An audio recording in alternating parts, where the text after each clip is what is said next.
кетип атат.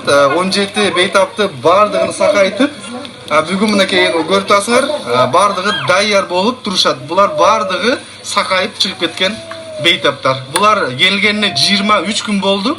Hammasini umriga rizqiga Allohim baraka bersin, tanijonlari sog' bo'lsin, qo'shganlar bilan qo'sha qarisin.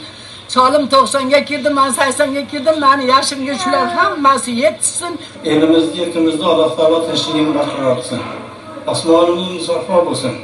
Qirg'izistonimiz gullab yashnasin.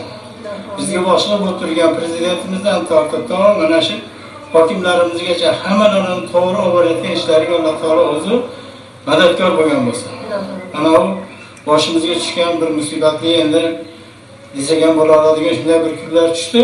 Bu kunlarda Alloh taolo o'zi ko'targan bo'lsin. Mana shuni xizmatida yurgan katta kichik mana Banisamizni toki glavrachidan tortib ana shu ishburgichlargacha mana shu yerda biz bilan barobar kechasi kunduz xizmatda bo'lishyapti. Ularga ham Alloh taolo o'zi to'g'ri yo'ldan adashtirmasin, tanijonlari sog' bo'lsin.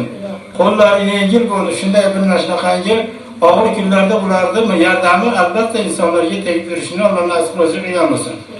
Ularni qo'llariga kelib sherga yotgan bemorlarimizni ham hammalariga Alloh taolo shifosh komillarni ato qilgan bo'lsin. Bu kunlarda orqasidan Alloh taolo yaxshilik kunlarda o'zi nasib qilgan bo'lsin. Yana bir qator elimizda, yurtimizda Alloh tinchligini barqaror qilsin. Assalomu alaykum. Men mart oyining 20-chislosida O'raxo'da shuga keldim. Mana qarang, bor yo'q sharoitlar yetarli, apparatlar bor, dorigarlar bor, yaxshi, xonalar toza. O'shandan beri tuni kuni bilan meni ishlashdi. Rahmat ularga cho'ng rahmat aytaman. Mana hozir ahvolim ancha yaxshi.